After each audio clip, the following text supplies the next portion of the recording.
বিধ্বংসী আগুন মুর্শিদাবাদের ডোমকলের গম খেতে, পুড়ে ছাই বিঘার পর বিঘা জমির গম। ঘটনাকে কেন্দ্র করে তুমুল আলোড়ন। মুর্শিদাবাদের ডোমকলের শ্রীকৃষ্ণপুর দাইরপাড়া এলাকার ঘটনাকে ঘিরে তীব্র আলোড়ন।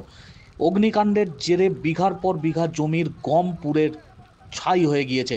এলাকার চাষিদের কার্যত মাথায় হাত পড়েছে। স্থানীয়দের অনুমান, পাশের জমিতে গমের নাড়া পোড়ানোর কারণেই এই আগুন ছড়িয়ে পড়ে হু হু করে। গরম রোদের তাপও রয়েছে যথেষ্ট, এর মধ্যে হু হু করে ছড়িয়ে পড়ে আগুন হাওয়ার বেগে।